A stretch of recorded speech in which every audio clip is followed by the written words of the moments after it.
It's absolutely my favourite city in the world. It's the history of London that makes it so special.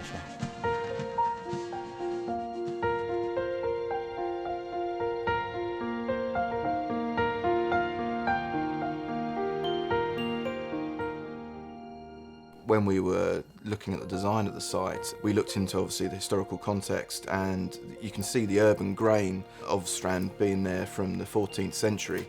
The architecture had to respond to the street that it was within. 190 Strand has a contemporary interpretation of the buildings surrounding it. The things you touch, the things you see up close are the things that give a building the essence of quality.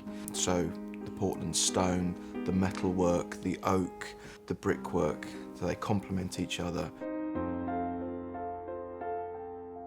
The filigree roof allows some playful form to work with, so when you see it from far away, it appears as a solid form, but actually when you're within your apartment or sitting out on your terrace, you can see through the filigree, through the actual pattern work, and also see through the apertures.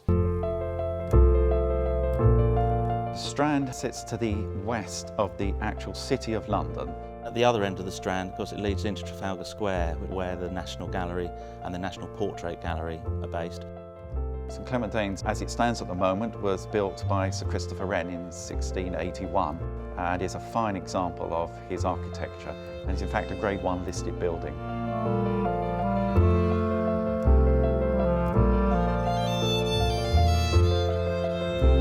Thomas Twining founded Twinings in 1706. It's always been a very prestigious area. Across the road we've got the Royal Courts of Justice and lots of law courts and chambers. Arrival is everything, so that's why we've created an entrance lobby that has a grand scale to it. It has a domed roof in front of you. We tried to create a very simple, elegant space using a soft palette of greys and creams and a mixture of matte and polished finishes, and then a lot of emphasis on the drama which is created through the lighting. The finishes then translate into the main entrances to the apartments. The design in the living space is a very simple, classical, elegant style. The focus of the living room is the fireplace, which is a unique, bespoke design. The kitchen uses smoked chestnut, beveled glass, but marble worktops. Where possible, we try to add island units, which really become the hub of the kitchen. The bedrooms are very well proportioned spaces, a lot of emphasis on drama and mood. The master bedrooms all have walk-in wardrobes. The main feature in every bathroom and shower room really is the vanity unit and the marble surround.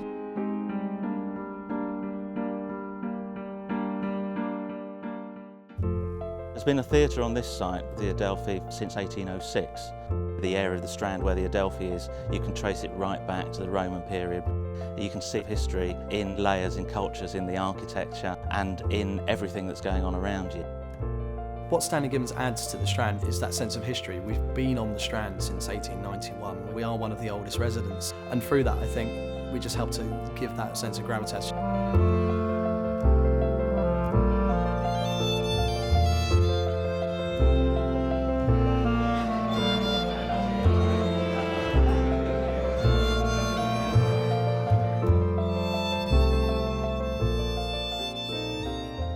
Landscape's very important to urban developments as it's the public face of the development. So we want it to be integrated and contextual within its environment. We will be using all natural stone. We want a high quality, refined finish. The Strand, of course, is one of the grand streets of London, so we've been very respectful with that. We're using York stone and quite a simple design. The entrance courtyard is on Arundel Street, and we want it to be a place for people to meet.